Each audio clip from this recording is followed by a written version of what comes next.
All right, welcome everybody to this panel talk. Thank you so much for coming and joining in.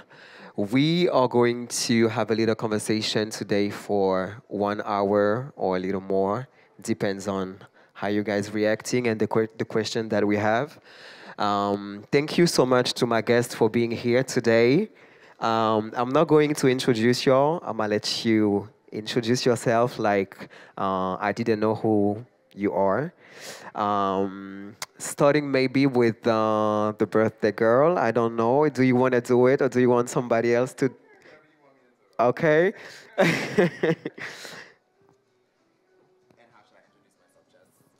I'd love for you to introduce yourself regarding ballroom. When did you join the ballroom scene?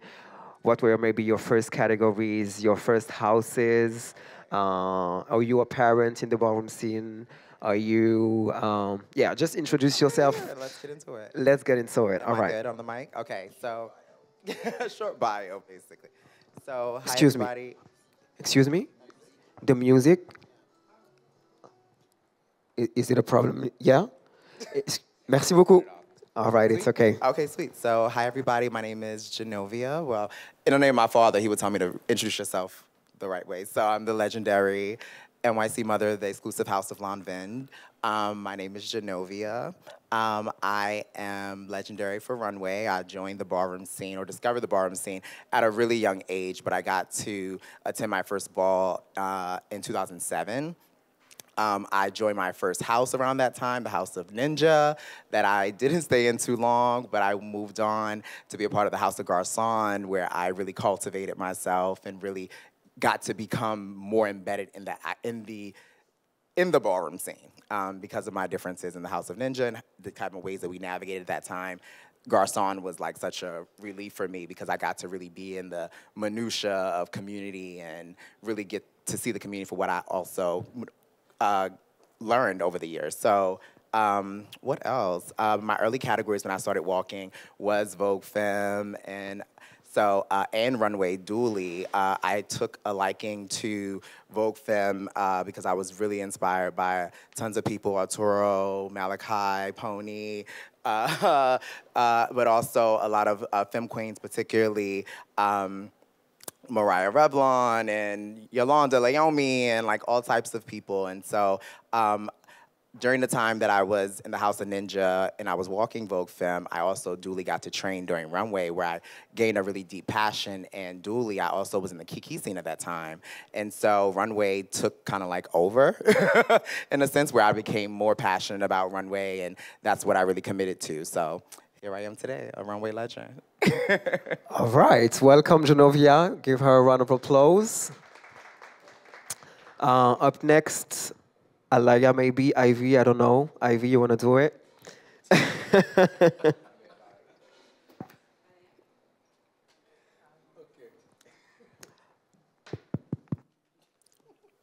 Sorry. So hi everybody, I'm Ivy, the legendary mother of the House of Balenciaga European chapter. I am a legend for European runway. I joined Ballroom in 2011. In Paris when the scene was like 10 people with CHARLY, Alaya. I've been in only one house in my life, Balenciaga. I was 007 5 years before that. What I can say? You said you've been to only one house. Why? Okay, because I am from Caribbean. Okay, we have a strict like personality, and I don't like to go everywhere. I like to be like focused on one way. Like I want to go there. I'm gonna stay here and keep going. So when I joined Ballroom, everyone was like, oh, I want to be Revlon. I want to be Garçon. I want to be there. People jumping house, Prodigy next week, Revlon, 2 weeks, girl. And I was like, I don't want to do that. This is not fair. This is not, I want to be like, and I remember someone said, you will never be Balenciaga because you are not fab. you need to be fab to be Balenciaga. I said, okay, I'm going to be fab. Don't worry about that. And now. Beautiful story. Beautiful story. And now you are. So, yeah. Give her a round of applause, please. I remember when I worked bold, people was like, Diva, Ivy. That was the change for me. Over. Like during 5 years, I was like, I want to be Balenciaga. I'm gonna be Balenciaga. I'm gonna wait. Balenciaga or nothing at all. 007 forever. Okay, so you've been dedicated to it and you finally became Balenciaga. Congratulations to you. Up next, we have Omari. Would you like to introduce yourself, please? Hello, everyone. My name is Omari Wiles. I am the icon founding father of the International House of Nina Orici. I've been in ballroom since 2004. My first time witnessing a ball was actually off of a DVD. I was just coming home from Senegal, my home country, and I was introduced to the POCC ball, which was at which was at Fort Greene Park back in 2004, and I I was then inspired by the icons Deshawn and Pony and my mother Tahiri Mizrahi, which that inspired me to want to participate and find myself in my own lane in ballroom. Being a dancer and coming from a dance background, I gravitated to voguing as my category, but I fell in love with runway as well as a secondary category. But voguing is really what helped me catapult myself within the ballroom scene and within my career outside of ballroom and in the industry and commercial world. I have been in the house. The first house that I was a part of was the House of Khan. In 2006, I joined the House of Khan. Traveled all the way to Virginia because their rules were to win a ball and bring the trophy to the house meeting, and that's how you got into the house. And so I went to Virginia to win my ball and and I put the trophy right on the house table, and that's how I became. What category was this for the trophy? This was Virgin Vogue. Wow, okay. Virgin Vogue. Back then, a lot of I again, just coming out and coming from an African Muslim family and coming into ballroom, my movement, my vocabulary was very African. So it was very different from what other voguers experienced and how they incorporated into their movement. I say that I stood out and my performance stood out a lot, being from a different cultural background and upbringing. From there, I became in the House of Chanel. When the House of Chanel re-emerged back in New York City, I decided to join the House of Chanel. And Andre decided to put me into the House of Chanel, which that really became my name, and Jack gave me the name Queen Bee Chanel at that time. Through that time, as a Chanel, everything was great, everything was sweet, but we do know in ballroom, we do change houses, things like that happen, and things grow, you grow. I grew from Con, and I grew from my experience as a Chanel, and then later on became a Mizrahi, where Mizrahi launched my ballroom career, and that's when I felt that I was fully seasoned in what my category and how I represented my category as Butch Queen Vogue Femme, or what I like to say Butch Queen Vogue like a Femme Queen.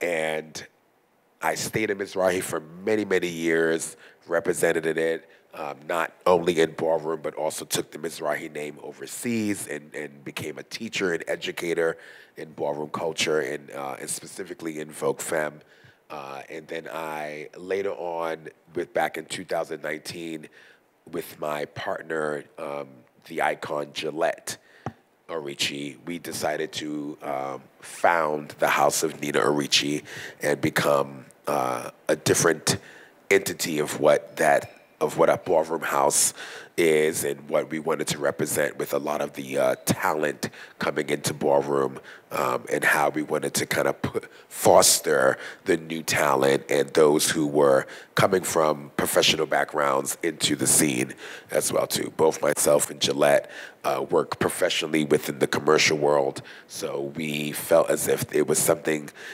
that was missing from those who were coming into ballroom from the professional commercial world, and we wanted to make sure that they were still representing ballroom very authentically and not misrepresenting it. So we wanted to make sure that the House of Orici was a place where people can really learn and foster themselves and cultivate their skills in the ballroom scene, and take that network of friendship and bonding into what they can do.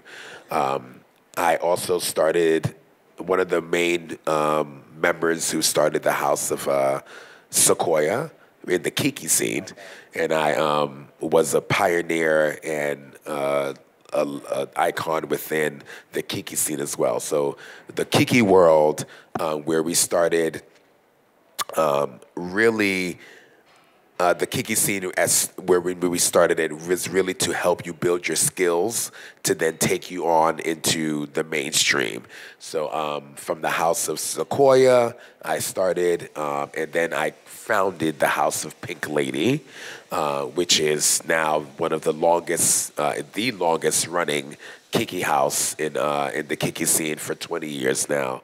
And I'm happy to be back home at the House of Pink Lady. But that is a little bit of my ballroom career, and I've taken ballroom and the confidence that it has given me to then help myself cultivate my career as a professional dancer and teacher as well. So Beautiful. Give Omari a round of applause, please. The next guest is going to be the Queen of Paris herself. Moi, je parle en français. Pas de souci. Do you mind doing the translating after? Okay. Ok, du coup, comme disait Ivy, c'était il y a 10 ans, 12 ans. Je sais plus trop carrément parce que j'ai un peu de... Je me rappelle plus vraiment exactement quelle année je suis arrivée. J'ai commencé, entre le moment où j'ai commencé, j'ai vu la première fois, j'ai découvert la ballroom et j'ai commencé à danser. Je me rappelle plus trop. Je sais que je crois que j'étais mineure, je devais avoir 17 ans. 17, 18 ans. Ok. Ok. Vas-y, go. So basically, Alaya has been in the ballroom scene for 10 years. She doesn't really remember when she actually joined the ballroom, but she was around 17. By the time she kind of saw the ballroom and really was active in the ballroom scene, she was around 17. Merci. J'ai commencé, en fait, j'ai commencé à apprécier performance au début. Et genre, je me suis retrouvée dans cette danse-là tout de suite. So basically, she started seeing performance and actually enjoying it. And she was feeling like she could grow into this category. Mm-hmm. Ensuite, j'ai été approchée par la House of Ebony, la première fois. Et je me suis dit, en fait, c'est une opportunité. Je ne connaissais pas vraiment le système de la ballroom, je ne vais pas mentir. J'ai juste vu quelques vidéos, je voyais quelques vidéos de Léomi et toi à l'époque. Mais sinon, je ne connaissais pas vraiment la culture et la communauté. Après, j'ai cru comprendre que du coup, je suis restée 1 an chez les Ebony. Il fallait vraiment trouver une house, comment dire, qui nous représente vraiment, avec qui on est en accord avec cette house-là. So she was first approached by the House of Ebony. She stayed there for approximately a year. At first, she didn't really know a lot about ballroom and how everything was kind of functioning around. And moving forward, she understood that she needed a house that really represented her. And that's where she became a Balenciaga. Yeah, I was waiting with Ivy for maybe a year. Après, je suis devenue, je suis restée 8 ans Balenciaga. So basically, she was kind of around Ivy for a year, and then she stayed Balenciaga for 8 years. Yeah. Ça a été une expérience unique en vrai, parce que je pense que j'aurais pas deux house comme j'ai eu avec les Aga, c'est sûr même. So basically, she said that it was a really great experience for her, and now that she's not an AGA anymore, she really thinks that she will never have an experience like being an AGA. Du coup, je pense que aussi le fait que je reste pas Balenciaga, ça a joué dans le sens où Ivy était déjà une forte personnalité dans la house. Et en fait, on savait déjà à l'avance qu'on démarrait avec... Enfin, on était toutes les deux, en fait, dans le processus. Du coup, à la fin, j'ai vu qu'elle était beaucoup plus investie chez les Aga. Et que enfin, même au niveau des... Moi, j'ai un problème avec l'anglais, en vrai. Et c'est vrai que le côté français-anglais, ça me pose problème dans le sens où c'est pas naturel pour moi, tout simplement. So basically, while she was being AGA, she kind of felt like Ivy was a little bit more of a personality in the house, and because she's more reserved than Ivy and the system of speaking English and French was a little bit difficult for her, she felt like it was her time to leave. Not to leave, but to... Il fallait qu'on trouve une solution, entre guillemets. So they had to find a solution, a common ground where they can both exist in the house. Voilà, du coup j'ai quitté la house de Balenciaga. So she left the Agas. Et du coup, les Mougler, ils m'ont accueilli, les bras grands ouverts. Et du coup, là, je suis devenue Mother Mougler. And then after that, she was the Mougler approached her, and then she became mother of the house. And you've been mother for a year now? Yeah, oui. Yeah, and she's been mother for a year, a little bit more than a year. Du coup, en étant Mougler, ça va faire 1 an, et j'ai vraiment compris le système maintenant de house, de famille. Enfin, j'ai appris là. En 10 ans, j'ai eu le temps de beaucoup apprendre sur la ballroom, et je pense que c'est que le début en vrai. Donc voilà. Okay, so now that she's a Mugler, she really understood the functioning of ballroom and the functioning of a house.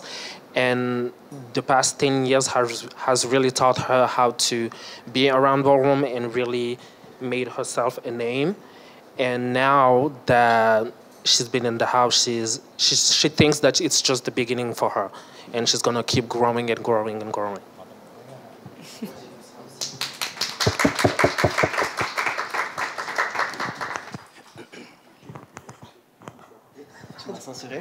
Thank you, Alaya. The next guest is coming from New York City. I'm going to let you introduce yourself. Pandora. Hello, everyone. My name is, I am the legendary New York City mother, Pandora West. I got to get used to saying that. I know, right? Thank you. I'm sorry, I had to think. So I started Ballroom in 2010, the end of 2010. Well, correction, I found out about Ballroom in 2010. I was a dancer first, so like in high school and all of that. I was underground dancing. I was on the dance team for my high school. And then we used to watch ABDC, which is like America's Best Dance Crew, basically. And one year, we watch it every year, me and my cousin. And one year, I seen Vogue for the first time. I seen Vogue Evolution on ABDC, and I was like, oh my God, what is this? Like, this looks like, you know how you don't know about something, but then you see it and it's like, that's what I'm missing. You know what I mean? Yeah, it was a feeling. It was like a connection. And so that was my first time seeing Ballroom. I started watching Naomi and Pony and Prince or whatever, and Deshaun, actually. I watched all of them. But then I got into what Femme Queen Performance was. So then I started watching like Naomi, Mercedes, Mika, Alora, you know, the girls. Yeah, the originals, the original girls, the girls who got me up. And so I kind of went from there. My very first house, I want to say I got into actually walking. I walked my first ball, but I wasn't transition yet or walking drags yet. Back then, they was a stickler for girls before you got to a certain caliber of like femme queen or junior femme queen, you walked Butch Queen up in drags. So it was like, it's different. It was different. But I want to say I started that in like 2012. My first house was Elon. I was there for about a few months, and then our chapter ended up getting closed. And so I stayed at 007 for years, and then I eventually became a con in 2012. Yeah. 2012, I became a con. And I was a con all the way up until 2018. And then the cons in the West had creative differences, so then we left and we started West, and I've been West ever since. My career has been very fun. I'm thankful to be a part of Ballroom because Ballroom gave me a space to be able to be myself and find myself, you know what I mean, and not be stuck in a unnormalized, but we're gonna say it's normalized world. And I'm thankful for that. And since West, I just been, doing my ones and twos. But yeah, that's it.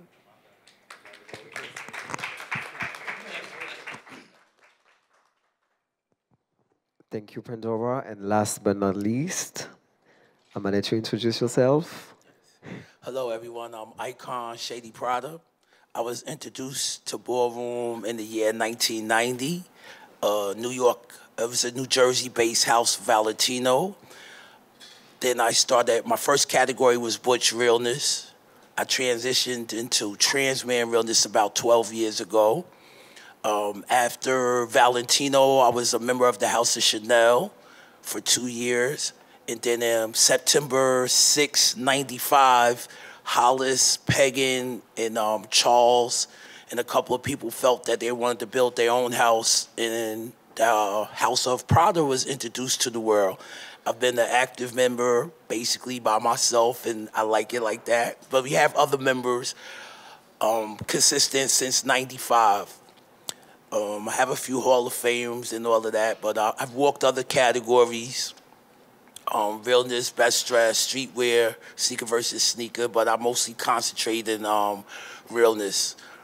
I'm a retired correction officer. For 27 years, I worked in a men's prison, and I'm just here to represent the trans men of the community.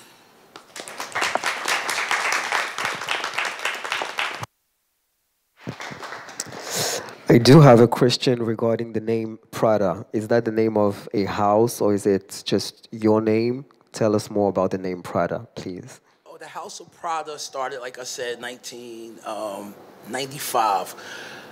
We're a fashion house, very known fashion house. We didn't really do, at the time, Hollis didn't want any Voguers, that, so we were basically known for fashion and realness. We had a couple of people that was also Eve on Prada for runway.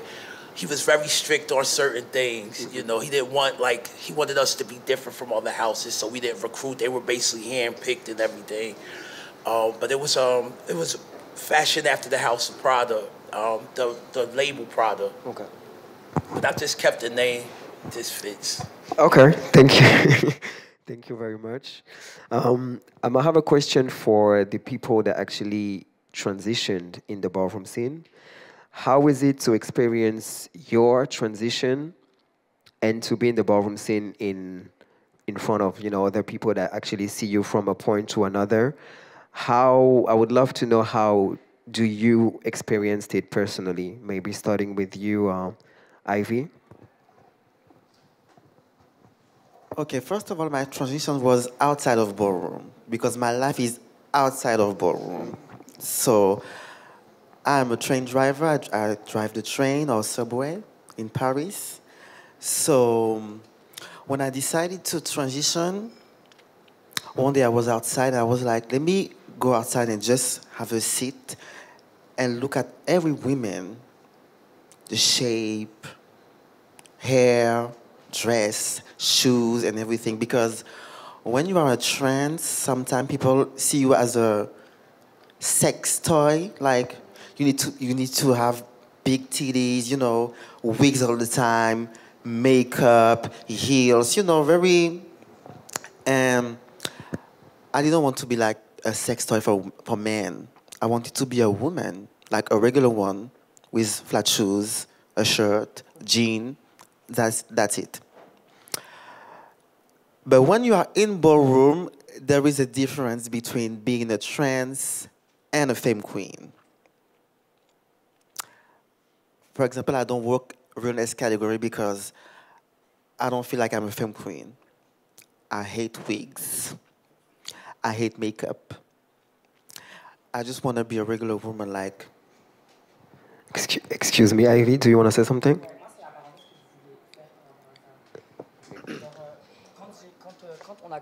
Quand on a commencé, quand j'ai connu la ballroom, on m'a toujours appris que toutes les femmes trans n'étaient pas femme queen. Apparemment, c'était une histoire d'énergie aussi. Genre, c'était c'était pas forcément que... et elles sont là pour en parler aujourd'hui. The real femme queens are here to talk about that. I heard the first time that the term femme queen is not for every trans girls. It's just like an energy. I don't feel like I'm a femme queen. I'm just a... And I feel like somebody brought up the subject a few days ago on Facebook, where they had to explain that not every trans woman is a femme queen, but every femme queen is a trans woman. Mm-hmm. So I think for you, you can answer and explain us if you feel that way or just if you disagree. Okay. Go ahead. Okay, so for me, it's a duality to me. For me, in terms of the terminology, I do agree that every person that identifies as trans in the ballroom scene may not feel like they're a femme queen, but I think that there should be pride. There can be pride in owning that language and owning that journey because there is still individuality in everybody's existence. And I think that when I think about the terminology of femme queening, it's really about people owning their own identity and these women really being able to set themselves aside from the status quo to exist in the world and be unapologetic about it. And so as for me personally, I consider any trans woman that's a part of the House Ballroom community to be a femme queen out of respect to some degree. I do understand that there are people that have paved the way for the girls through generations that have created a mold of themselves in a sense that have wanted to set themselves aside from anyone else. So I think that, to me, I think it's okay to have pride in it. I think it also is always a thing about originality and individuality. And as we exist in this world, I think that that's also the challenge, is that we are beyond the scene, or I don't want to say that we're not transition for the scene or in the scene or whatever. This is our real lives. This is everyday lives. I think that the scene contributes to our lives the same way us going to work contributes to our lives. You know, like, and so for me, just to get back on the previous question around transitioning in the scene, I grew up in the scene my whole entire life, basically, to some degree. So when I moved to New York City in 2006, and I began to pursue dance and underground ballroom scene, and I began to join the ballroom scene, I definitely wasn't transitioned yet. When I was in my first house, the House of Ninja, I wasn't transitioned yet. And when I finally got to that pinnacle part in my life where I was like, you know, this is what I truly desire and what I want to do, it was community that was really there to affirm me in ways, but also my biggest critiques as well too. And so I've always had to juggle with the sense in the community around being attractive enough, or being, like you said, having the right body and having this type of presentation. However, I think that the categories in ballroom have given me space to express myself and to be able to have control over my identity in a sense. And so even to my way that I perform, it's like, yes, I can perform and be a model and give you and walk like with Bryant Park, Fifth Avenue, but I also can show my individuality and how I can show stop and show, like, you know, like how dynamic I can be as an individual. And that's just the Genovia experience, not any experience that I'm trying to have or mimic from someone else or expect other people to mimic from me as well too. So as I think about the terminology femme queen in ballroom, I think it's always going to be about an individual, any trans woman in the community, but having their own individuality and their own identity for what they define themselves to be and how they define themselves to express and to present. And that, so that's my thought. My aspect was a lot of these terms are for ballroom purposes only. I live my life as a black man. That's what people see. In my neighborhood, they don't know anything about me being trans. My wife has 3 sons. They don't even know I'm trans. They know what it is, but they don't know who I am. I'm only a trans man for ballroom purposes. That's the only way trans man comes into play in my life when I walk a ball. Other than that, once I leave a ballroom, I'm a black man. I can't tell people how they feel. We can't tell people how to look or whatever. So I understand when she says she doesn't like being called femme queen, and that's her reason, and she's good with it. We have to respect that. We have to respect each other. And I think once we learn how to respect each other better, we'll get a more understanding of each other. Okay.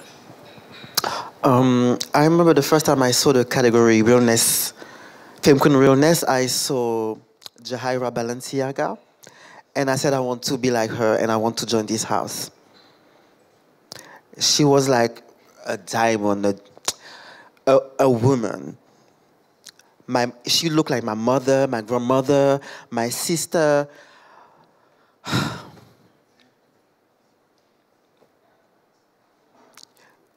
You need to go on YouTube and check who is Jahaira Balenciaga, who she was. Yeah.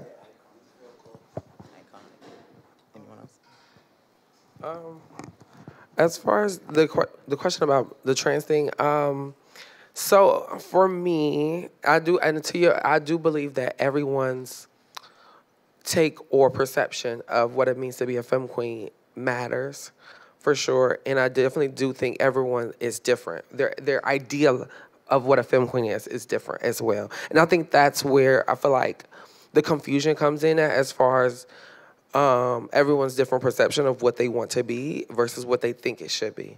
And I don't think there's a specific look of a femme queen. I think it's more of an essence, energy.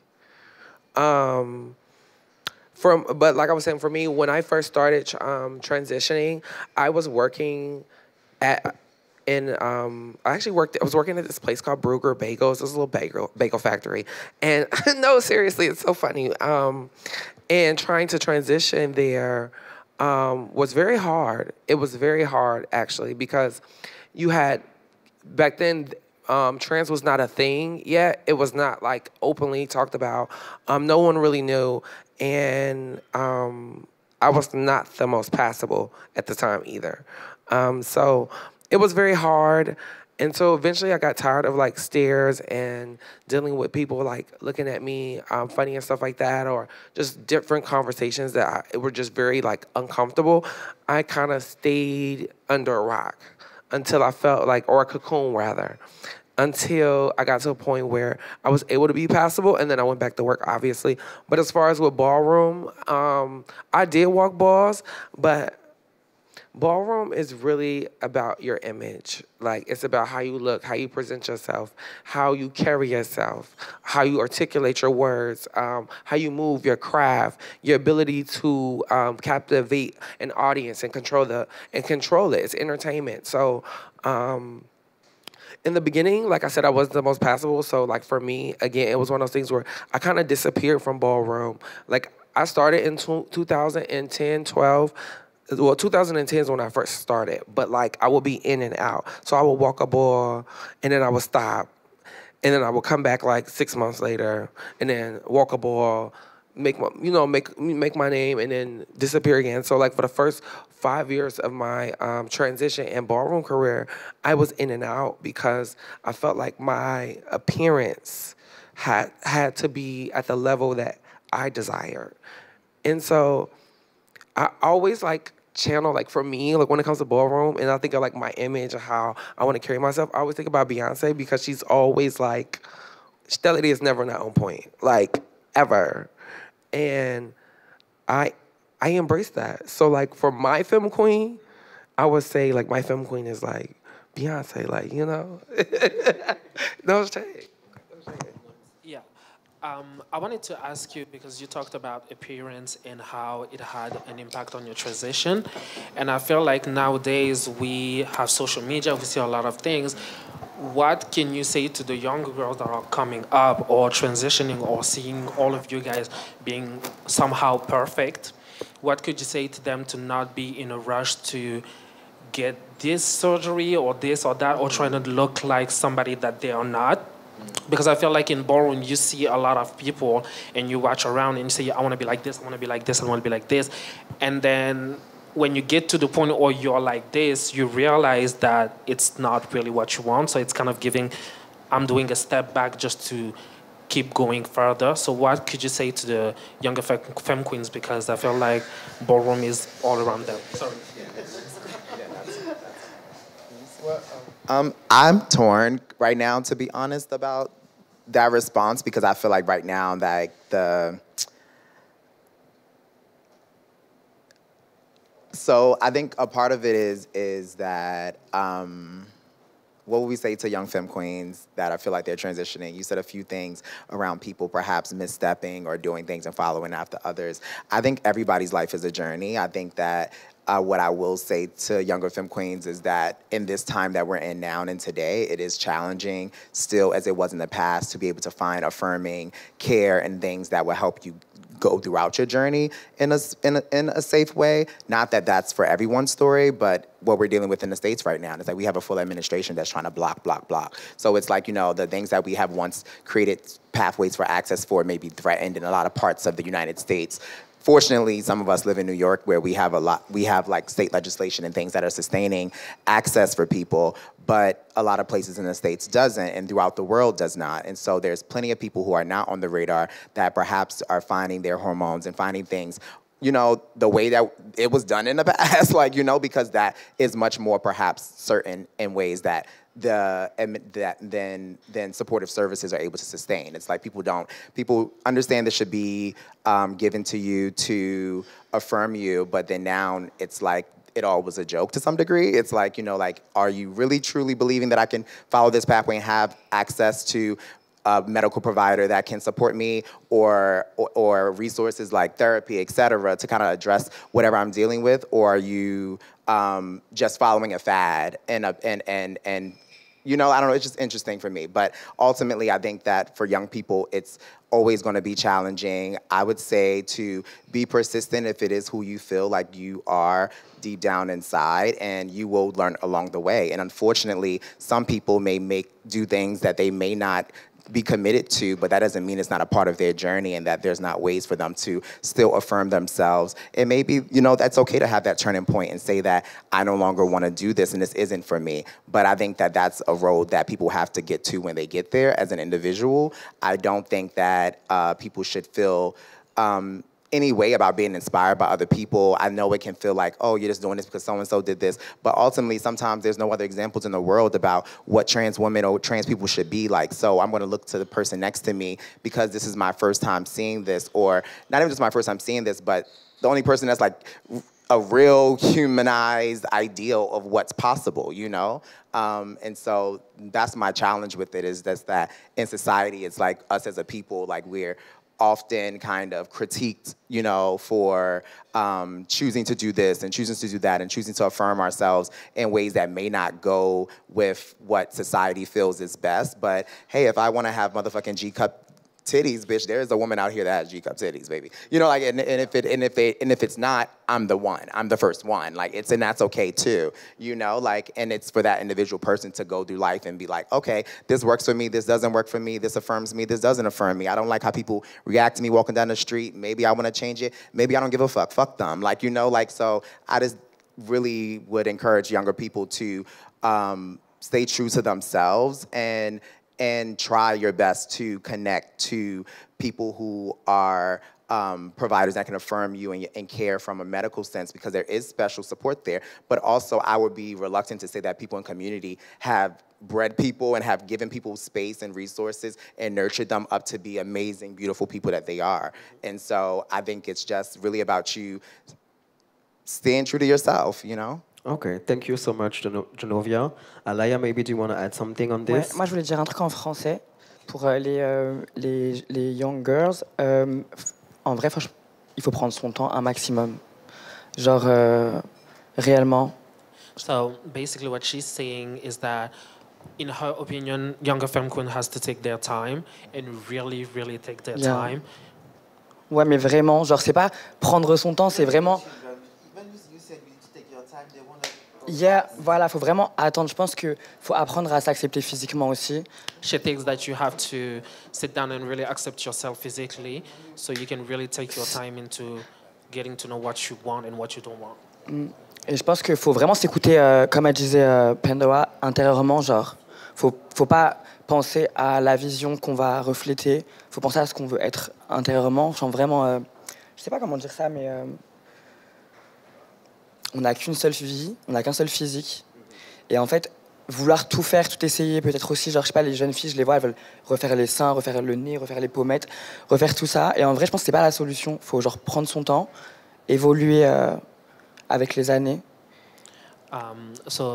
She's basically saying that, in her opinion, you will have to take your time and really think about what you feel like is going to be right We for only you. have one body. And I know, also, and that's real. she thinks that we only have one life and one body. So you doing all this stuff and not really sitting down and thinking of what you really want can not be productive for you. So you will have to sit down with yourself and think about everything.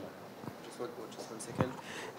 To put it in perspective, Alaya and Ivy were actually two of the very first femme queens that we had in the Paris ballroom scene. So that's also the reason why I think what you have to say and what you are going to say is very important for our young girls, because versus the scene in the US where trans women's been here for the longest, in Paris and Europe in general, it's different. It started all with butch queens, and then later on we had femme queens. So I think it's very important to listen for the young girls coming from Paris and Europe. You wanted to add something, Alaya? Ivy? Yeah. I'm sorry. sorry.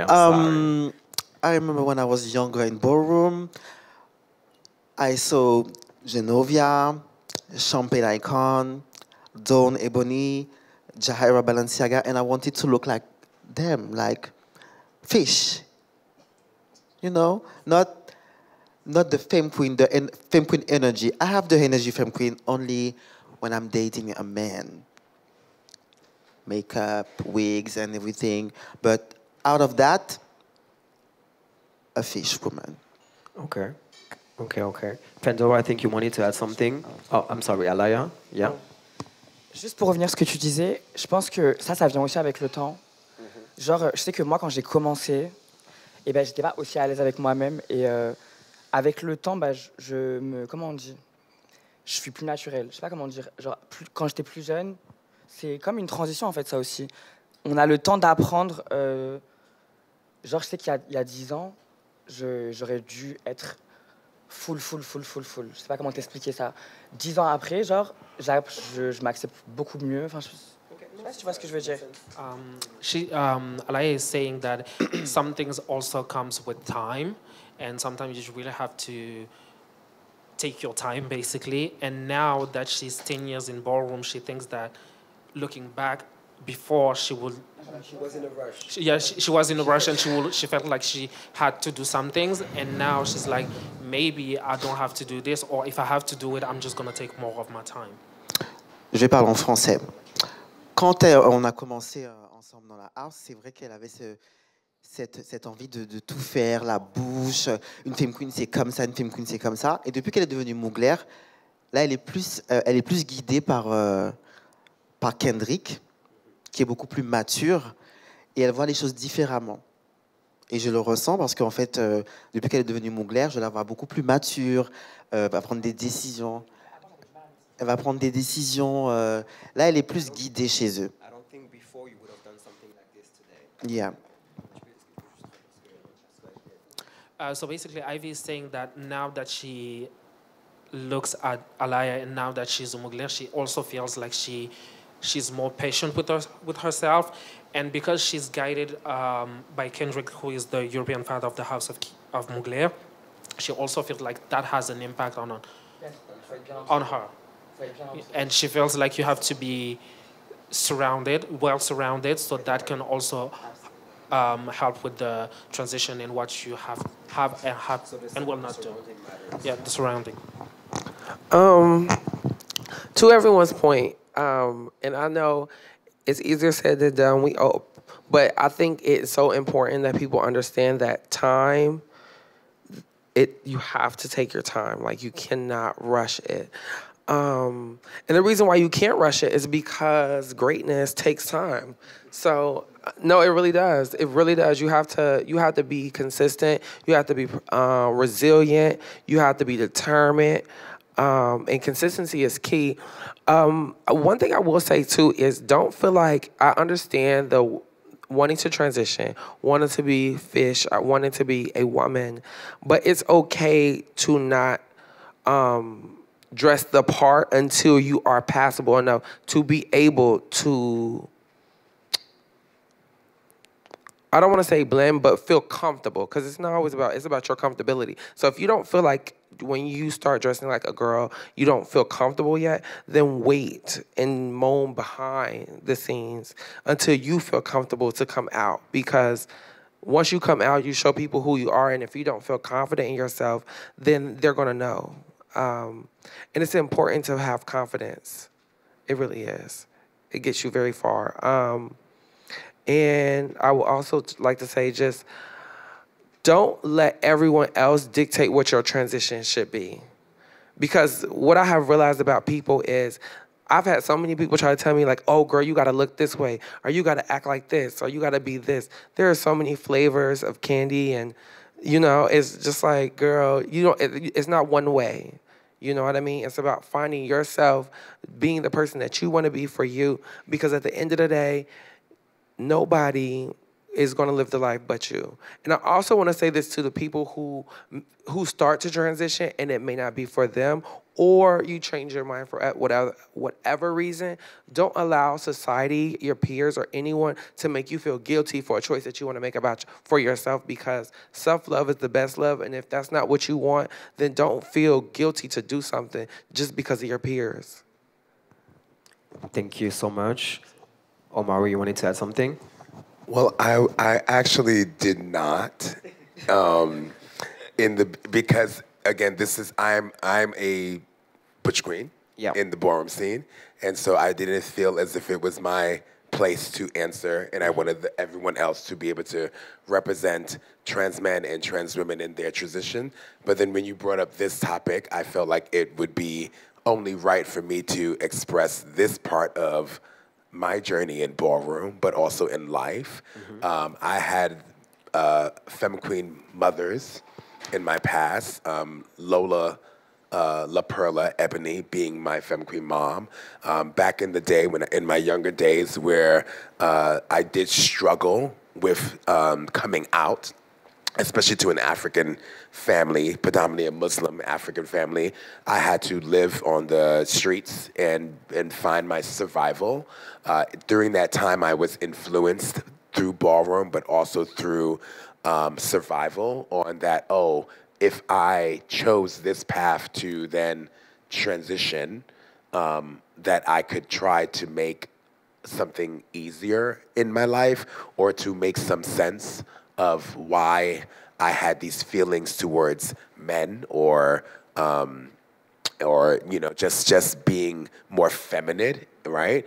And finding that. So I started to take hormones in order to then wanting to further a transition within that self. But I did it for reasons that were survival, and not reasons that was naturally intentional of this feeling of wanting to be this. So therefore, right, to be A-Marie. Yeah. Well, that was my... That was the name that my gay mother had given me, which was coming from Omari, was A-Marie. And I had to, within that year, I had to really process what was my feelings and what was my intention. And then I had to really look at my life and see that it would be disrespectful to my trans sisters and brothers if I chose this route because of survival and not because of who I felt naturally and comfortably within myself. And therefore, I had to do a lot of soul searching. And I think to say that, I say, like, everything that you've said about taking your time, being able to really look into yourself and your transition and who you are and the type of woman or man that you wish to be, and that you know you are. I think that is something very, very important, but it's also a respect to yourself. This life that we live in, this world that we live in, is going to struggle for everyone, and we all have different struggles and come from different challenges. And because we have different aspects of us or our journeys, society is going to throw many more challenges and walls up for you to have to climb and overcome. I did not want to experience those challenges, and I had to think back. I'm already experiencing them as a black man, then I'm already experiencing them as a black gay man. Then religiously, there's a whole other aspect, being Muslim or coming from this religion or that religion. So I did not want to add to me being then trans into that. And then I didn't want to disrespect those who have fought for comfortability, for respect, for survival, for life, for them being themselves. So I say that to say that those who are coming into the scene, don't be influenced by others, as you mentioned. Make sure that it is something that is coming from truth of heart and intention and reasoning. Make sure that you are taking your time to do the necessary research to properly guide yourself through your journey.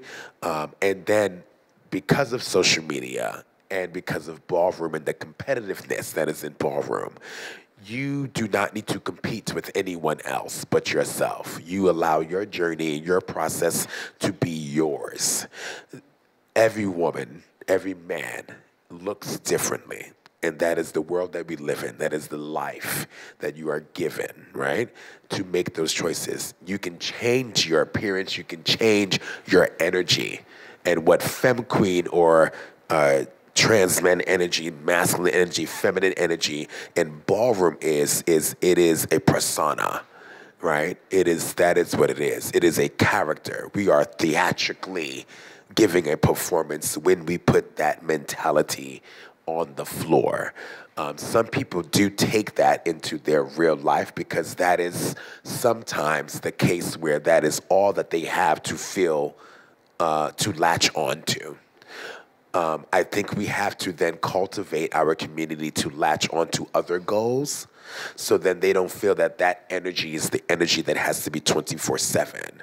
That energy is the energy that you bring to the table when you have to when you have to feel, when your back is against the wall, when you have to compete, when you have to show off, when you have to give more, right? And I think that is where that energy comes from, because every woman that I have been with, every trans man that I have been with, they have been themselves. They have been who they are. And when you compete, and as a performer, when you compete, I am this person. I am Queen Bee at the floor, but I am Usman Omari Wiles on my everyday life. As Shady mentioned, he is him every day, a black man. Every day he walks out his house. Every day he lives and presents himself to this world. But in Ballroom, I am this person. And that respect is what I'm claiming through this energy and through this competition. So just wanted to add that. Thank you for sharing this part of your journey with us today. You want to add something? When you transition, I feel like you go through 3 different stages: mentally, physically, and spiritually. A lot of people get caught up on the physical aspects of it and never think about the mental aspects or the spiritual part that comes with it. For a male or female transition, I just tell you to take your time. We had a term back in the day called microwave. You know, you put something in the microwave and it pops out and it's done. You don't want to be that person. Everything great, like she said, takes time. You need to take your time with your transition because you're going to go through so many different aspects with dealing with people. As far as your family, everyone that you're around goes through your whole transition, your workspace, your friends, your neighbors, your family. So I just think you need to really take your time and mentally get prepared and not caught up too much on the physical aspects of it. Thank you very much. My next question is going to be, what do you, your father, mother's icon, double Hall of Famer, what will be the requirements or the responsibilities as a mainstream judge? Because as you may or may not know, in Europe, we started, 10 to 12, 15 years. So it's not really, it's not very old. So what would be your, the requirements to be a good mainstream judge? Maybe starting with you, Ivy. She said no. You saw what I'm already. Okay. Okay, starting with the icon. Because I have a way to judge. I'm a character when I judge a ball. I like to be the center of the world when I judge a ball. Like, I have my own character. I feel like I am. Oh my God. She's Icon. House of Icon. Yes, I'm Ashley Icon when I judge a ball. Like, yeah, I'm stern. To me, when I look for a judge or when I'm judging, I can tell you what I look for when I'm judging. I don't like to take anybody moments from them, okay? I always put myself in the place of that person walking. What I've noticed, a lot of people when they're asked to judge, they get in, everybody feels themselves when they're judging. Everybody. I've done it, Baby might have done it, everybody feels themselves. Feel a kind of way, but I just like somebody that's fair. I like someone that read the category and know what they're looking for. I like somebody that if they have to choose over their house, we don't have to stick to this unwritten rule that because you're in my house, I have to vote for you. I'm not going to do it. I don't, like I said, I don't like taking people moments away from them. I like a fair judge and an honest judge. And I always tell a person, just put yourself in that person's shoes when you're judging them. I would like to say that judging is a privilege. It's an honor. And I think we have to put more respect on that, on how we and who we choose to judge, because it is an honor. Just like Shady said, there has to be a fairness to what you're doing, right? And how you are not only paying respect to the category, but to the scene, right, itself. Back in the day, I loved watching clips of balls or Paris is Burning specifically as a reference, where you saw it wasn't chops. If it was a chop, it was because you completely did not understand and bring it what the category was calling for, right? But at that same time, you can also see that they gave scores, right, from 1 to 10. So you also had a number score of what, which was fair, to know that, oh, this was an 8. Oh, okay, I know I have 2 more points to get to a 10. Oh, this is a 7, this is a 5, I'm halfway there. It was realistic to know your journey, right? As a competitor, where do I sit in these eyes of these prestigious, honorable judges, right? I think it's really important that we, understand in competition where you are, because then it helps boost your level of competition and skill, right, and what you bring to the table. Many judges, I feel, do have this this feeling and energy because they're asked to judge, right? You shouldn't feel it. You should be humble that you're being asked to judge. Whether you're being flown out, whether you're being asked, whatever it is, you should be humble and take that with respect, and then give the respect by being fair. Give the respect by, even if it is your own house member. I never lie to my house members. If you didn't bring it, you didn't bring it. And I will give you that respect to either vote over you or to chop you, because I'm going to allow someone from your family to do that to you before I allow someone else to do that to you. So then I can give you the explanation, because I should be, as a leader and as a judge, should be teaching you the right way of how you brought it, and should have also, because I'm a judge, and I knew I was judging this ball, then all those members that are walking, I should also been the person in my house to check and make sure that you did do your homework, that you are bringing it. So then, therefore, there is no discrepancy. But even as a judge, I'm able then to fairly argue if someone were to say otherwise, you were not 10s across the board. But if you are not 10s across the board, then I either told you prior to the ball or I let you know right then in that moment, right? And that's respect to you, to the category, to the scene, and to everyone else that has put time, money, effort is the biggest thing into it. Because some categories are not as expensive as other categories. So some categories you might have just been able to pull something from your closet. And some categories you might have had to invest. Because competition is still a gamble. You are still gambling to make a moment, to make a win, right? To win grand prize. So I think as a judge, you know, I'm looking for you to be fair, to be honest, to really take a moment and, like, even myself, like I've a lot of people may disagree with this person, Kelly Mizrahi. Gorgeous Gucci. But as a Mizrahi, I did love and appreciate the way that Kelly was very stern in the way that she physically looked on a panel. I don't give smiles. I don't go up. I don't do all of that because there's no favoritism. There's none of that. And you don't know what I'm thinking. So you have to then, as a competitor, you have to rise to the occasion because I'm not smiling at you, which makes you think, oh, you got it. No, I don't want you to think that you got it. I need you to know it and then show me why you got it and why I gave you my vote. You won't know my decision until I point it to you. That's something that Kelly taught me as a judge. And then again, being also a judge outside of ballroom and competition, I also take a lot of my lessons that I do in regular commercial dance competition into ballroom. But it coexists. It's all the same. A judge in this world or this scene is a judge in that scene, no matter what. Right? A judge is a judge. These are the qualifications. Now, I do believe that what qualifies you is not only your commitment to the scene. It has been your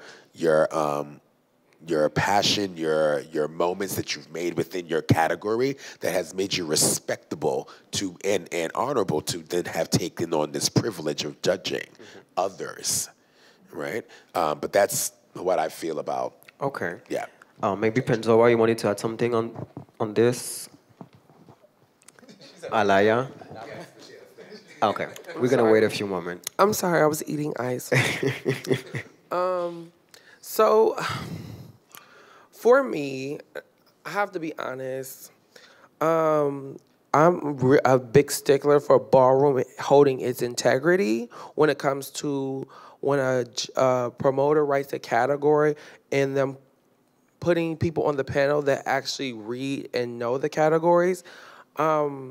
Because, to be honest, ballroom is literally theater. Like, if we want to say ballroom is theater, talent in a sense.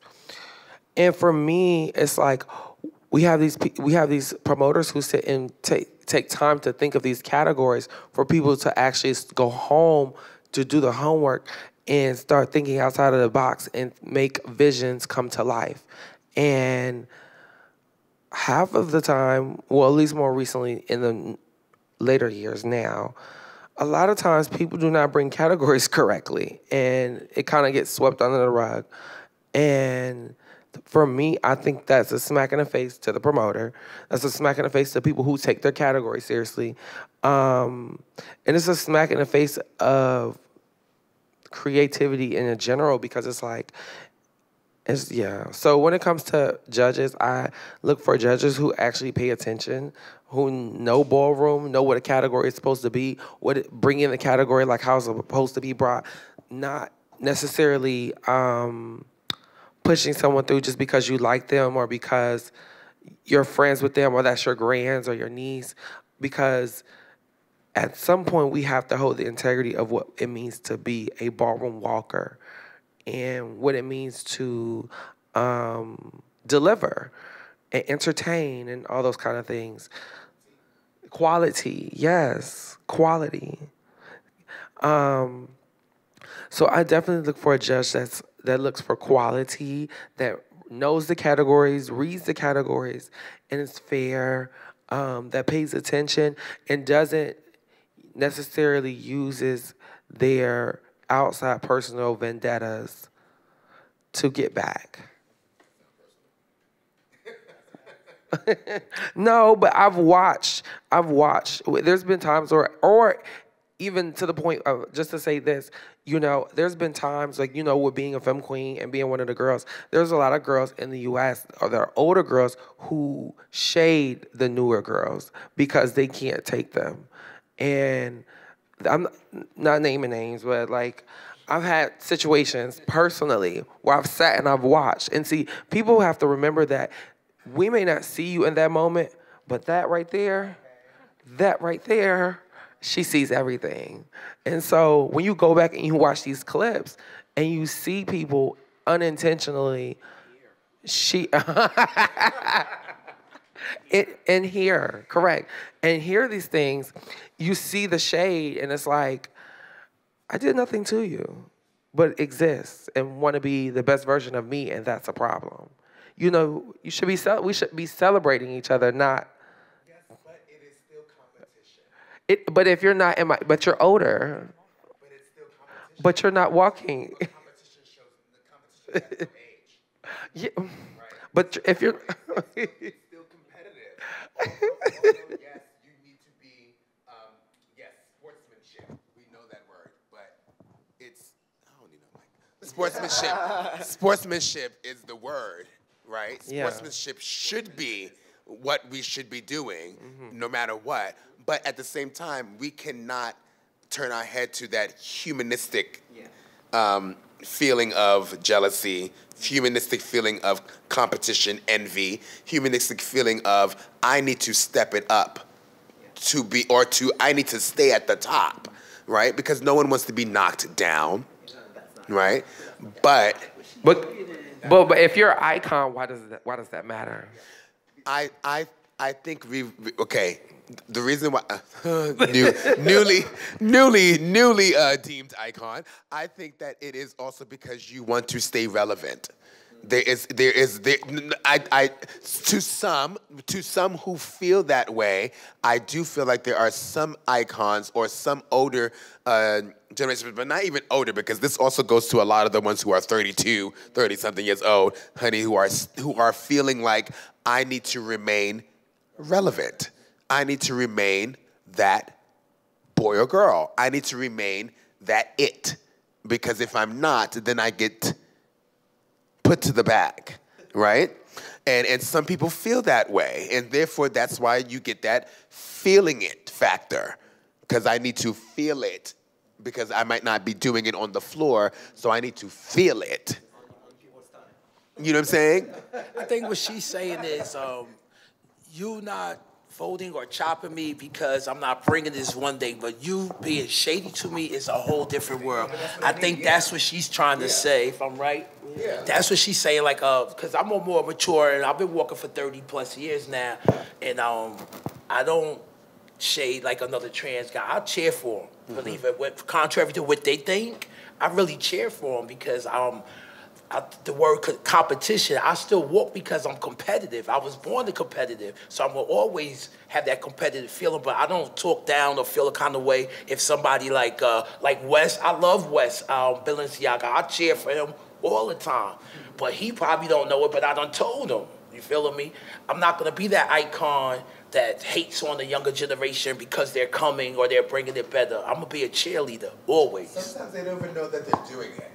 That's the thing too. Sometimes people don't know. Do you want to add something? No. Sometimes people really they're oblivious to knowing.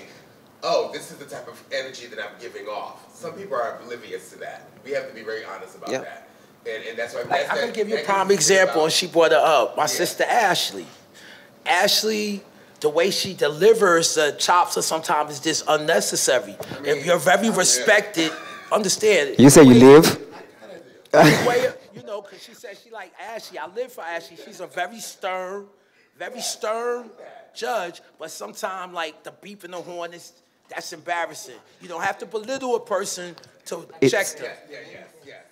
I do agree with that. Sometimes it's part of the show to add a little dramatic to it. So that is ballroom. Yeah, we are.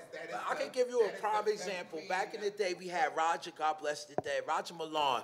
You would hit the back of the runway, and Roger would just blink. And we knew, if anybody was here, they knew that was it. Don't even come down the runway. But he didn't have to, but that was just his little subtle way. If you want to say it's a show, it's a competition. And we are people after the competition. And we don't know what actually did to that mental of that person. We have to get back to being where ballroom is about taking care of these kids, because we are creating monsters in ballroom now by being shady and being extra theatrical about delivery. We have to go back to the essence of why we even created. This is not a safe place like it used to be when you came out. I definitely think everyone has. Shady. Like I you think said, I like that one. everyone feels it in ballroom. You have people like, when RR might be like Touching people's face. to a face girl, it's like, oh, or when Kelly might just stand in blank face. Many people, have done that, and I think that it is still a part of the like you said, the show, the entertainment of what it is, but it also comes back to that feeling and persona that we say femme queen energy, right? But I have seen femme queen energy, and don't just put it to femme queen, because I think a lot of people, butch queens, femme queens, drag queens, all of them, taps into femme queen persona, kind of sense away. But but take away from labeling it a femme queen thing. It's a feeling it thing. That's all it is. Yeah. You wanted to add something, maybe, Mother Genovia? No, don't put it on the Femme Queens. No. No, I just wanted to just call in some things that I'm hearing as well that I feel aligned with, is that, the decorum of judges for me is definitely something that I expect of a judge, is to have some sense of decorum. I think also, to Pandora's point about reading the categories, another part is having some sense of intellect and understanding and being cultured, because some people just have no innovation. They're like, you could be bringing the category exactly like it's on the paper, and you could have switched up a little thing that's just a nuanced thing that makes you unique. And that actually was sickening. And then it's like this one judge that's like, okay, girl, I don't see that because it's not what the category was writing. And it's like, no, ballroom is about innovation. So you need to have an eye as a judge and be able to see where people's visions are going and see the many ways the category may be interpreted by people as well, too. I think in terms of one time I got to judge in Amsterdam, which was like one of my favorite experiences judging, because I hate judging. I'm not really a big fan of judging, even though I love it, because I think that, I don't consider I'm the perfect judge, but I do know that I'm judging from an integral space, and that I'm definitely not trying to get over anybody, and I'm definitely trying not to follow these systems that we've kind of have in place, where we have this tribal ideas in ballroom, where it's that if I'm on the panel for my house, I'm voting for my house exclusively for the night. So I'm a big rebel against that. Like, I'm really not a fan of that. But something I wanted to say was, I actually like when there's deliberation. I actually like when there's actually a conversation about what the clarity of this is, because sometimes people are bringing it right.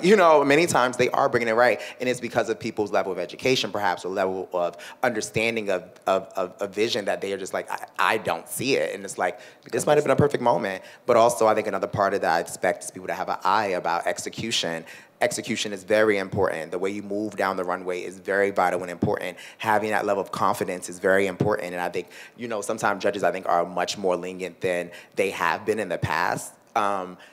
Which I guess is a positive or negative thing, but ultimately we should be looking for people to set the bar for ballroom and represent the community at its best. And yes, there will be leniencies, because this is a community, there's social constructs that are involved. Many of us have grown up together and whatever, and somebody's a lover, whatever. There's all these intimate nuances that people can't divide and take away when they're on the panel. And so my other thing is about being unbiased, when you get that opportunity.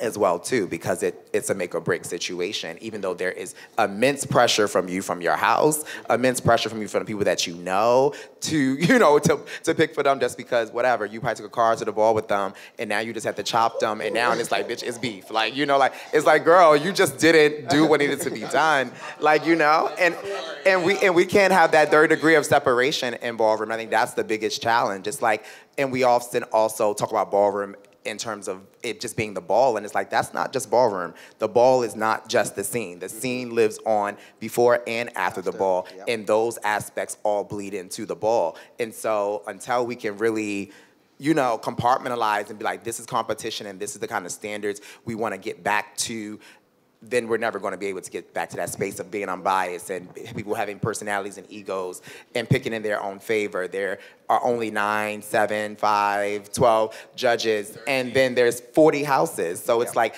I would say this, but I'm not going to be unbiased on the panel when I have the opportunity to kind of change the model of what is all going on. And so that's one of my biggest struggles, is that we talk about equality and talk about fairness and all this stuff like that, but if you have the opportunity, you're going to pick your house, even though there's 20 houses here that have no judge tonight, And I think that role of being a judge is about having some sense of integrity, to understanding the entirety of the scene to some degree, or just even just being in your place and being like, bitch, I'm just here to do this. And I don't need to worry about anything else, but make sure that what's coming down this runway is based on the category and is of standard to some degree, like to the best degree if possible, so. Okay, thank you so much, Genovia. I wanted to ask the audience, do you have maybe a question regarding the judging part? Feel free. Yeah? Hold on one second. Thank you. I have a comment to put Pandora's point when she said that the older generation in ballroom, when they're judging you, like the younger generation, they can sometimes be shady. My thing with that is you don't have to dim someone's light to make yours shine. I feel like if you are of the older generation, or if you are an icon or a pioneer, you should be setting standards to show, to lead the way, to show a positive attitude when you're doing that. Because if I'm judging, I'll take Genova for example, because we've been in the same house and I'm sort of like a motherly figure, to her as well. I'm not going to, like you said, when you leave ballroom, you're still ballroom. When you leave a ball, you're still in that ballroom state of mind, especially if you're in a house. So I don't know what your mental state is going to be if I do that to you. And I don't want the responsibility, or I don't want that on my heart or in my mind that, hey, like I said, I chopped her, when I know she really brought it and she should have won. I don't want to steal anyone's moment, and I don't want you to at home to say, for example, I'm just going to use myself, oh, baby garçon chopped me because her child was walking, or she felt shady that night or whatever, but it mentally messed me up. So I believe that if you are of an icon or a pioneer or a legend, you should take that seriously. That's an honor that's bestowed upon you. So I think you should take that seriously. It shouldn't be something that's taken for granted, because a lot of people that join ballroom, they don't get to that caliber of status. Like, this is what we're doing. We're competing so we can get to that caliber. So I think that you should, take that to heart. Thank you for that. That was dope. Et juste par rapport à ce qu'elle disait, je pense que si notre génération à nous, parce qu'aux États-Unis et ici c'est différent, je pense, c'est déjà très bien installé là-bas, mais je pense que si ici on commence à agir comme ça, la génération d'après va être encore pire que nous. So basically, she's saying that we have to be mindful of how we act, because if the generation here in Paris, we have to be mindful of how we act, because if the generation that we have now starts acting without fairness or failing it, the generation that's going to come after that is going to be way worse. There is something that I wanted to say as a judge in Paris or in Europe, is when you made a decision, they always want to ask you why. Every time, why? Coming in front of you, why? I think the reason is to improve. I think that which is okay, but I think that to me, I just don't think it's always the right time. That you're Timing, stopping. It's the it's wrong always timing. timing. Yeah, timing. It's the wrong timing. It's disruptive. It's in the way of others. We're trying to get out of here. We're trying to get other people to walk, etc. And so to me, that's also like I think it's a little dance. It's like the judges need to have some sense of decorum, but also the competitors need to have some sense of decorum as well too when they compete.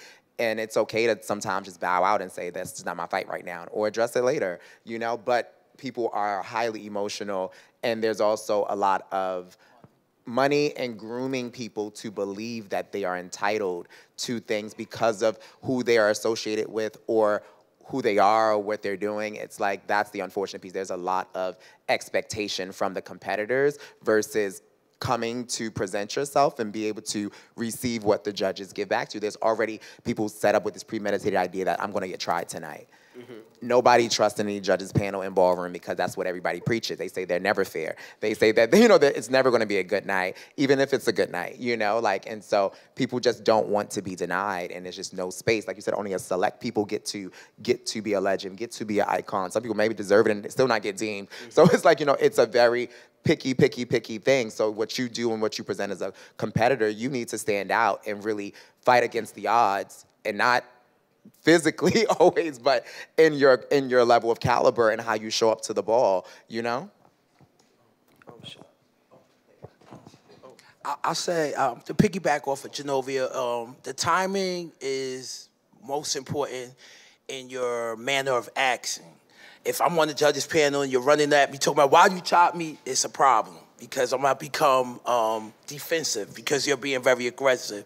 If you ask after a ball, you might get a different personality, and it's more, I can be more in tune to answering your question versus trying to do A, B, and C, and you're on the sideline bitching and moaning about why I chopped you or why I didn't pick you. So it's no problem asking a question. That's your teaching moment as a leader or as a mature person there to correct their mistake. And if I was contested, I would want to know why too.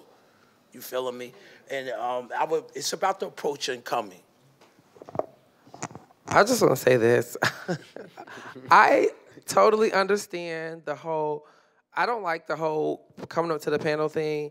However, I do understand this. I feel like there should be a person. There should be somebody on the sidelines for discrepancies purposes to discuss or figure out why. Because I do believe when you do something to someone, people deserve a why so they can know, well, like, what did they do? However, I do feel like it's a little distracting, but I feel like balls be like 18 hours. If I'm on a panel and you got chopped in the third category and you come at the end of the ball and ask me why, I'm not gonna, I will have to go back. I will have to literally go back and watch the clip and explain. You know what I mean? Like, because it goes with time, and I could probably talk you between categories or whatever. It's about timing with me. So maybe the best option will be to do it after the ball. Okay, sometimes some people don't want that. Honestly, some people. It depends on people's timing. Well, let me break this down this way. Okay, I think, okay, for instance, the one thing we don't do in the U.S. is like they do in Europe and other countries as well too. You see how, for instance, you, Charlie, for instance, you put out who your judges are, right? So now the world, those who are coming to compete, know who their judges are about to be in front of them. I have had people, even from this ball that's about to happen, reach out to me prior and ask me, hey, what do you want to say? But I appreciate that, and I appreciate you giving them the opportunity to be able to know that. Sometimes they don't have that opportunity. Excuse me, approaching you to ask what you are looking for, or to ask for clarification in what especially if it's a category that they're walking, that you walk. Yeah. What are you looking for in this? And I appreciate that, honestly. I don't think that's wrong. I do think that there's a timing when you need to do it. I also think that there is a system that's already in place, but we forget that system because of the competitive energy in the moment, which is let your house leader answer. reach out to that person or handle that person, not the member. I think it's important that you allow chain of command to be a part of the system of a house, and you allow the overseer, the mother, the father, the prince, the princess to go there and figure out what was that reason, not you approach. And I've also had in the past have also had people send me. It might have been a day or two later, but actually introduce themselves and properly introduce themselves, and then send me a clip of them, either their tens or the battle, and say, hey, what happened? What did I not do, or what did I not? And then I was able to watch the clip and then give my feedback to them, which I think that's proper feedback, and again, proper your responsibility of being a judge and taking on that role, even if it is a day or two or a week later, right? But it is still your that privilege was bestowed upon you. So that means even if you judged one ball in your life, you were a judge. Honor that, and honor what comes after that and before that. I think in the scene in the U.S., we don't put out a judges list prior to a ball. You don't. They have done that, but in the most recent years, it could be a good or a bad thing, because like you said, now you're getting all these questions. So now you can so me, I don't care who's judging. I need to move my craft. Okay. It doesn't matter who's judging. To me, it's like I have to know. I have to come on point. I have to read verbatim what they want, and then, like you said, put a trick to it. So if you put out the judges list, now you got people asking you all these questions. That's not my job. That's the promoter's job. My job is to judge. I don't have time to sit here and tell you exactly, basically coach you through the category at this point. That's the thing. That is the job. But that's the thing. If you have a leader in your house that knows they're judging, even if the category, that's what I was meant to say. Even if the category, the judges list is not presented like we do in the U.S. If you know that you in your house is judging that ball that night, I mean, for one, each individual should then reach out to your members who are walking and make sure that's what I said earlier, to make sure that they're on point, so that no other judge would have a discrepancy of how they brought it. And if we did that more often as judges and as leaders in the house, then it would be less of that question that you can be like, oh, now you definitely know, oh, this came from Shade because I made sure, as a judge that's on this panel, I made sure that X, Y, and Z of my members were on point, that they were bringing this category the way they. But you gotta always remember that judging is, being a judge is opinion-based matter.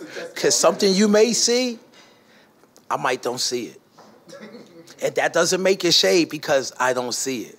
That's your opinion on what you see. I might see it different. Your leaders then approaches that judge at the proper timing to then get the answer for their house member, right? I think it's all a system, a working system process that we have to respect. But again, because of the competitive nature of Ballroom and the high anticipation of microwavable popularity, we tend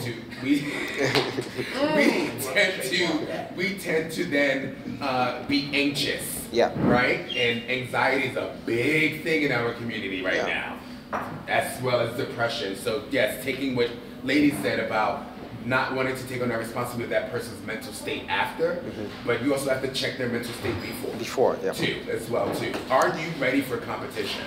There's another question. I'm sorry, you had a question? Okay, hi. Just because something that you said kind of opened up a question that I had in general, which is, I don't know if that's a European thing, but we, like the scene where I'm from, we still have a lot of people who do not have a house. So if we want, like, I mean, you also kind of answered that with like, okay, you can send a clip and then ask, but just in general, I've heard a lot of people just say that they feel like judges oftentimes prefer people who are already in a house, even if they might be a little more recent. Like that's just, I mean, that's a controversial opinion maybe, but that's just what a lot of people are saying or what I've heard from a lot of my peers. And maybe if you guys have like a recommendation of like, okay, how can I stand out even if I don't have a fab name yet? Shady said it too. Can I get that? Dude, I think Alaya wanted to say something. So I want to say this. I get the whole being in a house. I'm gonna say this: being in a house is a political thing. But what I will say is that not being in a house and being just a 007, being a 007 and understanding your power of being a 007 is even more powerful than being in a house. So people want, and it is so crazy because I've had conversations with people who wanted to that wanted to be West, but wanted to come to the house first, and it's like, well, I want to see what you're going to do before you come here. What do you have to offer? Are you actually going to do this, or are you just saying you want to be here because it sounds fab to be a West? You get what I'm saying? Hello, and that's not. No, seriously. And so I think being a 007 is okay. I feel like it's nothing wrong with joining a house, but when you learn your craft and you learn your power and you know how to maneuver through ballroom, and strategize and being strategic, being a 007 is very powerful. And then you bring all that to the table when you do join a house. Right. You bring all of that self-taught knowledge to the table. So now it's like, oh yeah, you came here and the house didn't make you. I want to use myself as a prime example. I've been walking as a Prada by myself. I don't have a judge on the panel I'm going to say about the past 15 years since basically I've been walking by myself. When I go to a ball, I don't have the luxury of having another Prada on the panel. So now I have to get through, if it's 9 judges, I have to get through 6 votes to win. And I do it without a house. Without everybody cheering, everybody in the ball, the grand prize Prada, walk off. You don't really need a house in your case. You have to hone your craft. You have to stand out and be like, because if you start winning, they'll come to you. They will come to you and was like, oh, well, that 007 was killing it. That 007 won again. That's how you get it. A house is just a backing to have support for those that need it. Because the 007s are killing it in certain categories. Alaya? I don't like to Alaya, please. Thank you. Ce que je voulais dire, c'est à peu près comme lui, je pense. Je pense qu'il faut aussi laisser les houses venir vers nous, plutôt que de vouloir absolument être dans une house. Genre, faut briller par soi-même et automatiquement, il n'y aura pas qu'une seule house qui voudrait... tu auras vraiment le choix, quoi. C'est ce que je veux dire. Il faut voyager aussi. In her opinion, to join what Shady was saying is that sometimes you have to let houses come to you, and it kind of gives you power to have the choice at the end to be able to choose where you feel like you need to go. Because I think ils nous demandent pas, enfin genre si on va nous demander à la house, ça a beaucoup moins de valeur que si la house te demande, ouais. So she feels like if the house comes to you and asks you to be a member, it has a little bit more, much more value than you going to them. And even for your own self and your ego and you as a person, it's much better for them to reach out to you than you to reach out to them. And she also added that traveling is also a good thing because it kind of helps to make your name in the scene. Do you maybe have some other questions? Yes? Okay, it's a bit tricky how to put it, but I'm coming from Hamburg, from Germany, and for years we had like a very difficult situation of like, we have a scene, I think since 7-8 years or something, which I feel like for Germany is a lot. But a lot of people felt like we have like 2 different scenes or 3 different scenes, and a lot of people were hurt, a lot of people were abused, a lot of a lot of things were happening, and I myself was like falling for a father figure who I felt like was the only person who would give me love, but at the same time, everybody was like putting me in a kind of drama of like, okay, we don't like your father, so we put it on you. But I didn't feel like there was another option to get love. So I got out of that situation, but I feel like still a lot of people, and also like in other countries, have that kind of situation of like somebody in power might not be a good person for you to grow. And a lot of young people fall for that. So how can we, kind of address that and handle those situations? So human nature is also to judge by the company you keep, right? That is something. But you also have to be an individual and separate your morals, your goals, and how you treat others, and then you allow those people to make that judgment and that call. That doesn't change who you are. You continue to be great. You continue to strive. You continue to grow. We all have to. We all are yearning for love, care, support, right, from people, and what this person's behavior to you may be different from how they behave to others, right? So you can't really allow other people's opinions to dictate that for yourself, but you have to find strength in what you do here and how people do treat you.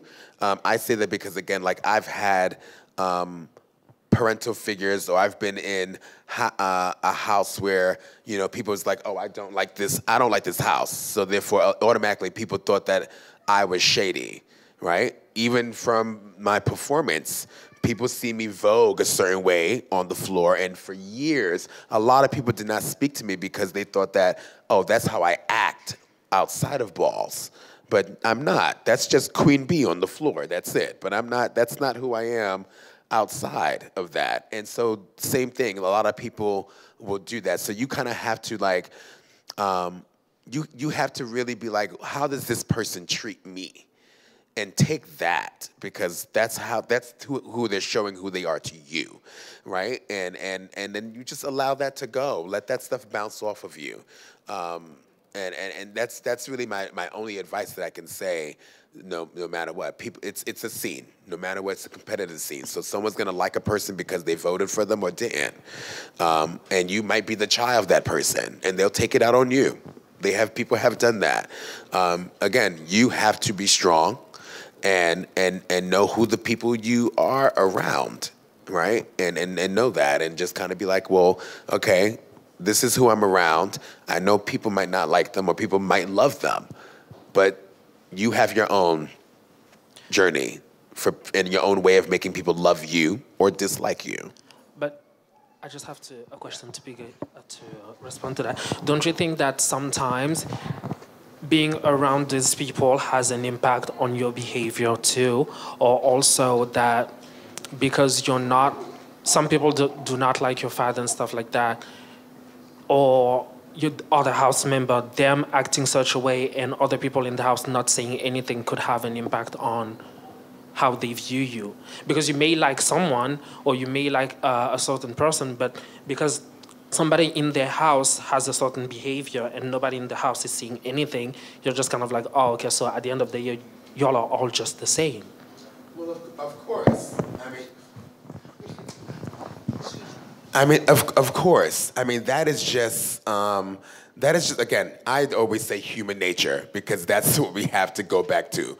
We are humans, and that is human nature. Someone's going to, if I vote for this person and what they believe in, so everyone else is going to judge me for the way I voted and how they believe and what their beliefs are. That's just how a follower and an influencer. Those are the two perfect words that I can put out there. A lot of people are going to be followers, and a lot of people are going to be influencers, right? As we do, as human nature is. And again, you have to stand up for what your morals are. You cannot follow someone else's. You have to stand up for yours, and you have to also be the person to voice whether you agree or don't agree. I can be friends with this person. This can be my mother, but I can disagree with what my mother's views are and mine. I'm my own person. We have to start to encourage and I'm not going to say young ones who come into Ballroom, because at this age, there are people who are 40 years old coming into Ballroom for the first time. So their mind might be mentally young for Ballroom, but they're mature in age, right? So you have to think about what age is a person also entering Ballroom, and how that is also influenced by them being a follower or an influencer as well. I'm telling you, Ballroom doesn't have an age. There are people who come into Ballroom who are 40 years old and just learning about themselves, right? If I could just add one thing, is just that I think that, right, I think you're spot on in terms of figuring out what your values are and being grounded in your values, but also don't be afraid to hold those people around you accountable as well too. And I think we always want to see the good in people, but even I struggle with this, have hard times bringing up those conversations about accountability and what that looks like. And so sometimes, you know, it is okay to do what you feel is best, and sometimes you can disassociate, you know. And I think that that's the challenge, I think, with the current, with like just, I guess, the generation of ballroom that I've come through, is that, yes, a lot of people jump around and leave houses because, no shade, if I don't align to a certain degree, then how can I, you know? Like, it's like, and that's not everybody's journey. And I think that at times you can give grace, but that's your choice to do, and you have to take on whatever comes with that. So if you're being impacted by how other people are being, you know, behaving in community, then that's a part of what you choose to associate yourself with. So I do agree with that piece, but ultimately you have the choice to hold accountability, and you also have the choice to also cultivate space in the ballroom scene to be the vision of what you envision it to be as well too. If it's something that's so against the wrong, that is morally wrong, and you're like, I cannot justify being in association to these type of things, it's okay to leave, and it's okay to move on. And even if these are very significant people in the community, there's so many talents in the community, there's so many ways to cultivate and create balls and create new spaces, and people will support those spaces that they feel are going to have much more integrity behind them. Not just ballroom, but just in general in life, yeah. Oh, yes, hi. Sort of piggybacking off of like a bunch of the points, and you mentioned some people being leaders and followers, and sort of how to avoid the new generation of ballroom maybe being like monsters and stuff. How might you encourage your local scene or any scene to sort of grow in a, I don't know, more of a community way?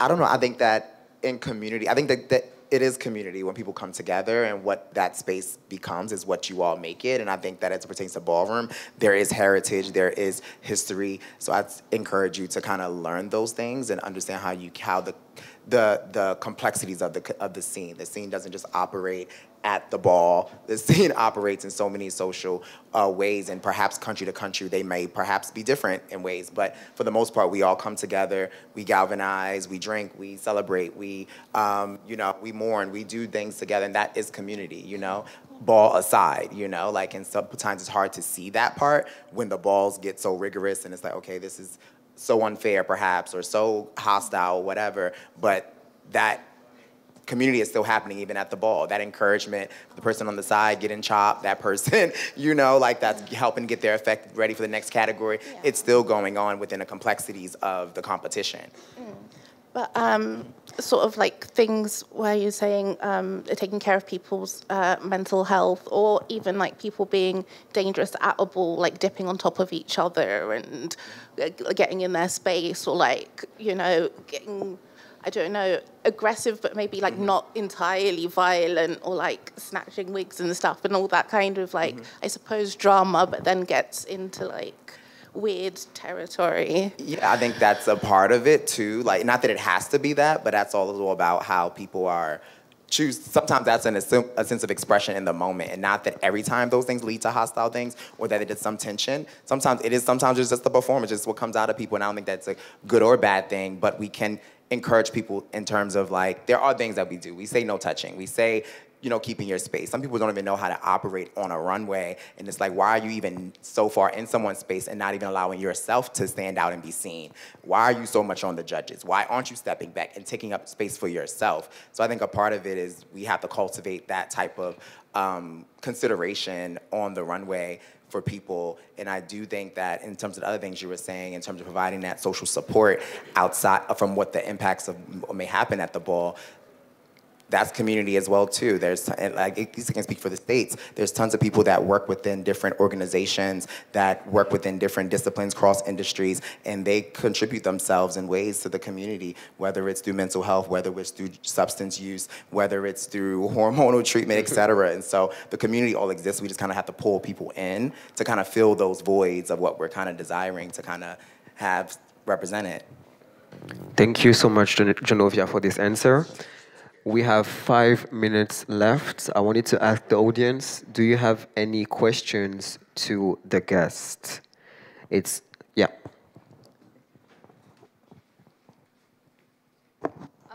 Maybe more of a general question, but just after all the experience that you guys have made in ballroom, like this is just for everyone, what is one advice that you would like to give people that you maybe think now, okay, if I would have known that in the beginning, it could have been helpful, or if I would have known that even a few years in, that could have been helpful, just like completely general across all topics? What? Why y'all look? No, I did, because I had to sit up for this. The one thing, the main advice I want to give everyone here, and I think this goes beyond ballroom, is don't take everything personal. Do not personalize everything, because everyone's not out to get you. The world is not always, the sky is not always falling. You know, some things build character, and unfortunately, we have to go through life and learn lessons. Life is a never-ending. Well, life is like a teacher, and it's never-ending lessons and tests that you have to go through. So with that being said, and this is for, like I said, inside and outside, allow yourself to pay attention to the lessons that you're being taught, because if you don't, you're going to repeat those lessons. And you're going to continue to keep eating those lessons throughout your life, even years to come. And you're like, why am I still going through this? Because you did not learn your lesson, and you took it personal. So to answer your question, the main thing is if you're new coming into ballroom, don't take everything personal, because it's meant to build character. Ballroom builds character. Only the strong will survive. My advice would be use your voice, always protect your brand. Yourself is always a brand, so always project good things and make sure you do. More importantly, if you don't see something right, express yourself. Because I know for a long time in ballroom, I would let a lot of things I didn't agree with go by, and I became more talking about it more as I grew up in ballroom. You feel me? So use your voice and protect your brand. Alaya, do you want to say something? No? Genovia, maybe? I'm going to say to focus on you, and that's for in and out of ballroom. The better you are for yourself is the better you'll be for what you're trying to pursue, and the better you are for the scene. Like to my point around people being outside of the scene and having other jobs across industries, et cetera, and being able to contribute back to the scene. It's like if you want to be the most fearless competitor, you have to have some sense of independence. And so if you can't strive throughout life and be able to get yourself sustained and have some sense of foundation, it's just not sustainable to me. I would say to my younger self and to the younger people or anyone that's coming into ballroom or in any scene, allow yourself to process and allow yourself to then play. And through process and play, allow yourself to then enjoy. Because if you take it too seriously, take your craft seriously, that's what you're allowing yourself to process. You're processing to take your craft seriously, to show up 100%. Hold yourself accountable and your community accountable. But then allow yourself to play. Mm-hmm. Play in the way that you are bringing the category. Play in the way that you are expressing yourself. And then allow yourself to enjoy that feeling. Enjoy the fruits of that hard work and that labor. Enjoy that. Don't take it so seriously or personal, but allow yourself to really be like, okay, see your growth, see your journey within that, and enjoy that journey. Mm-hmm. Enjoy that fun. That's definitely what I would have told my younger self. Yeah. Do you maybe have some other questions? Can I add on to what your question was? Have a sense of self when you're just in life. in general, and especially in ballroom, it's important to have a sense of self. It's important to have think highly of yourself. Don't let anyone tell you this is what you should do, or this is what you should be doing. For example, if you're walking a certain category and you're not comfortable with that category, don't let someone force you into doing that. You know, always follow your instinct and follow what's comfortable for you. That's something I wish I would have told my younger self when I started walking. I wish I would have took the time to understand who I was and what I was getting involved in. Have a sense of self. Yeah. Just one little thing for the audience to understand. Can you please present yourself? We're going to do that at the end, but... Oh. I'm sorry. Hello, everyone. I'm what? Oh, my God. No, The Honorable. It's not all that. Hi, everyone. I'm Baby Garcon. I'm the reign supreme queen, overall mother of the House of Garcon. I've been in ballroom over 20 years. I'm an icon for women's runway, labels, best dress, anything doing with fashion, face, that's me. Thank you. You wanted to add something?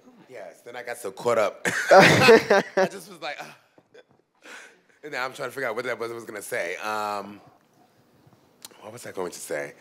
Yeah, finish your thoughts, coming back. I'm going to speak in French and tu vas traduire. Je voudrais dire une chose avec cette nouvelle génération, c'est qu'ils prennent tout pour garantie. Vous voulez aller trop vite, il faut prendre son temps dans la vie. On est un bébé. So basically what she's saying is that for our generation, we tend to take things too seriously and hold on to them a little bit too hardly. And she wants us to understand that sometimes you have to take your time and you don't have to rush things. It's a process, and you start as a baby. A kid, a teenager, a young woman, a woman. Okay. So basically you cannot be a baby and then next day a woman. There is steps. You need to follow the steps. You know? I saw some people like, oh, they won a ball last week or next week. They have to call me at the LSS. Girl, how? That's Why? also maybe a lack of education. Yeah, I won the ball. They need to call me for the LSS. He didn't call me for the LSS. I'm not on the list. Who are you? There is no VIP tonight. Moi, je pense que ça, c'est un problème aussi qui est lié à l'Europe, parce que genre, la scène, elle a évolué trop rapidement. Déjà, moi, je voulais dire aux Américaines que moi, j'estime qu'en Europe, on n'est pas encore prêt. Donc, c'était bien de donner des statuts de legend et de icon à des girls, mais en réalité, on n'est pas encore assez mature, assez mûr. La scène, je pense qu'elle n'était pas encore assez prête. Excuse-moi si je vais trop vite. Et voilà, je pense que c'est aussi le problème. What Alaya is saying is basically that she thinks that for the European scene, we are still sort of new, and she feels like for the American girls, we are not ready yet. So that's why she also feels like giving status as legend or icon for some people was a little bit too... Everybody, not some people, everybody. everybody. Everybody was a little bit too rushed, and tu peux continuer. Que genre en gros on a fait tout ça très vite et je pense que maintenant il faut juste prendre un peu son temps. Genre c'est pour ça même là je sais que à tous les événements il y a des nouvelles legends, des nouvelles personnes qui sortent et tout, et en fait c'est pas une compétition entre nous, genre c'est plus je sais pas comment dire, c'est plus on doit tous se soutenir en vrai, genre plus ouais, moins individuel, je pense être moins individuel, ouais. On pense tous chacun à notre house, chacun à notre nous, chacun à notre... mais en vrai, c'est un truc qui est communautaire, on est tous ensemble. Donc quand une personne est legend, en vrai, le fait que certaines l'entourent et la poussent, je sais pas comment le dire, bah... Voilà, je me suis comprise, quoi. J'espère que vous avez... En gros, je pense que ça va mener à la perte de la scène européenne si tout le monde va trop vite, ouais, voilà. Si on va tous trop vite... Je pense que ça va même dévaloriser les statuts de legend et de icon, en fait, en général. Ça aura moins de valeur dans 10-20 ans, donc il faut prendre notre temps, quoi. So she feels like we need to take our time, especially in the dimming process. And she also feels like because now every function or every ball, somebody's getting dim, somebody's coming up with a new status, and status that they're waiting for. But she also feels like we should take our time and really think about how all this process can go, because if we keep doing that, especially in Europe, it's going to be the fall down of our scene, because everybody's going to be a legend and it's going to be rushed and everybody's going to get a status, and that's not the proper way to do it.